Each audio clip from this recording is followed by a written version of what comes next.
پانی حضرت عباس کے روزے پر کیوں کھڑا رہتا ہے؟ عراق میں آپ کو نمکین اور کھارے پانی کے علاوہ پانی ملنا تقریباً ناممکن ہے۔ اس حال میں حضرت عباس علمدار کے روزے پر میٹھے پانی کا ہونا سائنسدانوں کے لیے انتہائی پریشانی کی بات ہے۔ لوگ تحقیق کرنے پر مجبور ہیں کہ آخر یہ خوش ذائقہ اور صاف شفاف پانی کہاں سے آ رہا ہے، کیونکہ اس کی رنگت اور ذائقہ نہیں بدلتا۔ حضرت عباس حضرت علی کے فرزند ہیں۔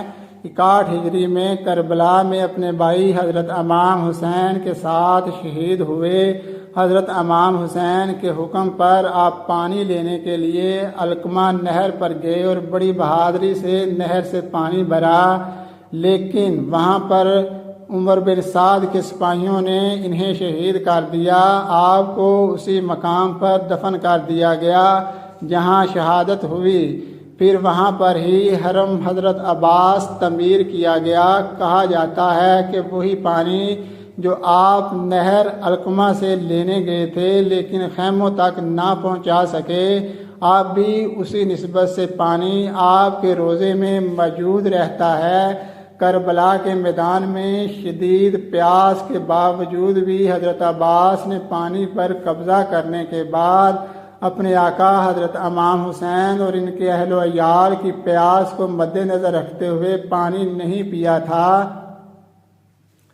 لہذا پانی خود ہی حضرت عباس علیہ السلام کے پاس چل کر آ گیا۔ حضرت عباس کے روزہ مبارک کا اہم حصہ سرداب ہے، جہاں ان کی حقیقی قبر مبارک موجود ہے۔ یہ سرداب 7ویں صدی ہجری میں تعمیر کیا گیا تھا۔ سرداب کی دیواریں انتہائی موٹی اور چوڑی بنائی گئی ہیں۔ اس میں بہت سی گیلریاں اور تنگ راستے ہیں۔ اس کے تقریباً درمیان میں زمین میں ایک لوہے کا دروازہ ہے۔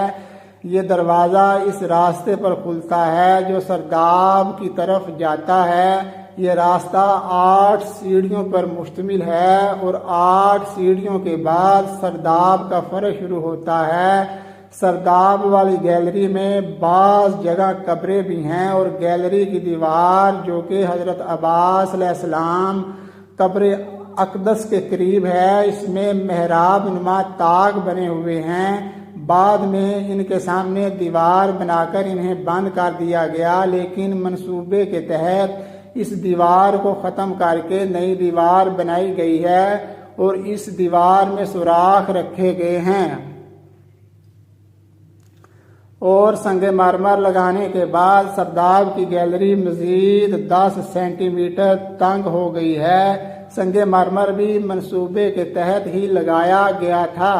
سرداب میں بنے ہوئے محراب نما طاقوں کی تعداد 13 ہے اور یہ سب پیمائش میں ایک دوسرے سے مختلف ہیں۔ حضرت شیخ علیم جن کی عمر اب 76 سال ہے، وہ پچھلے 36 سال سے حضرت عباس علمدار کے روزے پر خادم اعلیٰ رہے ہیں۔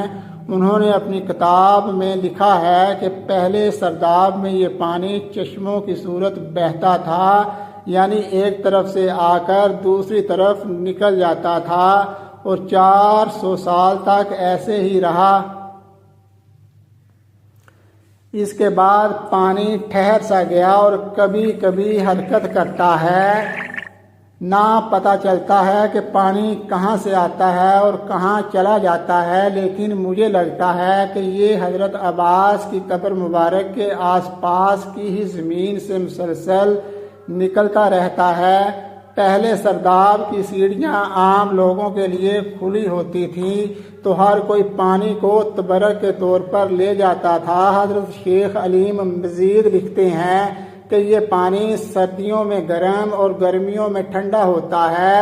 ایک دفعہ حرم کی دیواروں میں دراڑ کا بہانہ بنا کر ایک ٹیم انگلستان سے آئی، لیکن ان کا مقصد پانی کا ہی معائنہ کرنا تھا کہ کرنی ایسی ہوئی کہ جب تک وہ ٹیم انگلستان واپس نہیں چلی گئی تب تک پانی کم ہوتا ہوتا ختم ہو گیا اور پھر ایک دن دوبارہ نمودار ہو گیا، لیکن اب پچھلے 50 سال سے پانی اپنی سطح برقرار رکھے ہوئے ہے جو نہ کم ہوتی ہے اور نہ زیادہ۔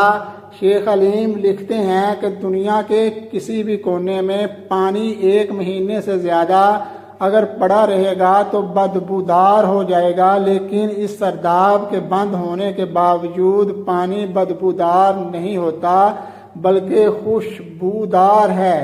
اس پانی کی سب سے بڑی خصوصیت یہ ہے کہ پانی کی سطح قبر کی دیواروں سے اونچی ہونے کے باوجود بھی پانی قبر مبارک میں داخل نہیں ہوتا۔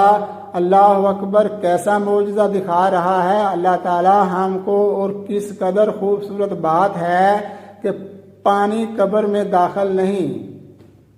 400 سالوں سے پانی کھڑا ہے لیکن نہ بدبو ہے اور نہ ہی کسی قسم کا کوئی کھارا پن، نہ پانی گندا ہوتا ہے اور نہ ہی اس میں کسی قسم کا کوئی فنگس پیدا